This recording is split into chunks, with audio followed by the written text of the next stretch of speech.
नमस्कार, मैं हूं श्वेता और आप देख रहे हैं यूपी न्यूज एक्सप्रेस। आइए नजर डालते हैं आज की बड़ी खबर पर। न्यायमूर्ति डॉक्टर चंद्रचूड़, जस्टिस एस के कौल, जस्टिस एस रविंद्र भट्ट, न्यायमूर्ति हिमा कोहली और न्यायमूर्ति पीएस नरसिंह द्वारा दायर एक याचिका एससीटी 5 जजों के संविधान पीठ में श्रीमती अनीता की ओर से दी गई याचिका है। आयुर्वेद कल्याण केंद्र की निदेशक अनीता चौहान ने बताया कि यह अधिनियम विश्व स्वास्थ्य संगठन के आधार पर पूर्णतः अस्वाभाविक है। याचिका में कहा गया है कि एक ही सेक्स विवाह के लिए कानूनी मान्यता अवैध, क्योंकि विवाह के प्रस्ताव में आईपीसी की धारा 377 में दो व्यक्तियों के बीच संबंध पूर्व मान्य है। एलजीबीटीक्यू समुदाय के विरुद्ध कोई कलंक नहीं है। हालांकि विवाह के बाद भी दोनों व्यक्तियों में यौन संबंध एक ही समय पर लागू होते हैं, पर विवाह से सभी को भय होता है।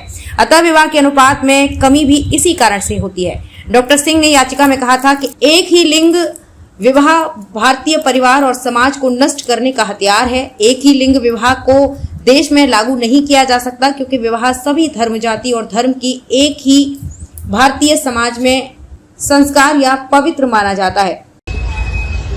कल माननीय सर्वोच्च न्यायालय की कॉन्स्टिट्यूशन बेंच ऑनरेबल 5 जजेस की बेंच समलैंगिकता के संबंध में बहुत महत्वपूर्ण मामले की सुनवाई कर रही है, जिसमें हमारी याचिकाकर्ता श्रीमती अनीता चौहान जी, जो कि निदेशक हैं आयुर्वेदिक वेलनेस सेंटर की, जिन्होंने इस आधार पर याचिका लगवाई है, जिसमें समलैंगिकता के विरोध में ये बात कही है कि विश्व स्वास्थ्य संगठन के मानकों के आधार पर भी समलैंगिकता ठीक नहीं उतरती है और पूर्ण रूप से अप्राकृतिक है।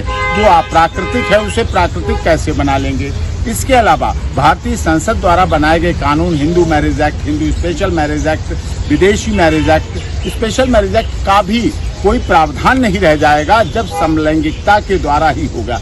हमारे समाज में चाहे सभी धर्म, जाति, क्षेत्र, भाषा, संप्रदाय के लोगों में विवाह एक पवित्र जिम्मेदारी, एक पवित्र कार्य, एक प्रथा है हमारे यहाँ। और समलैंगिकता विवाह के कई देशों में अपराध की श्रेणी में भी माना गया है। समलैंगिक को कई देशों में दुनिया के, हम वसुधैव कुटुंबकम की बात करते हैं, इसलिए समलैंगिक अपराध है और इसको भारत में लागू नहीं होना चाहिए। इससे पुरुष के द्वारा शादी का अनुपात घटेगा और सामाजिक रीति रिवाज पूरी तरह से खत्म होंगे। इसलिए समलैंगिकता को पूर्ण रूप से कानूनी रूप से सिद्ध नहीं किया जा सकता। इसमें कल सुनवाई है, हमारी याचिका पर भी सुनवाई होगी। खबरों में अब तक के लिए बस इतना ही। फिर होगी आपसे मुलाकात ऐसी ही एक बड़ी खबर के साथ। तब तक के लिए नमस्कार और देखते रहिए यूपी न्यूज एक्सप्रेस।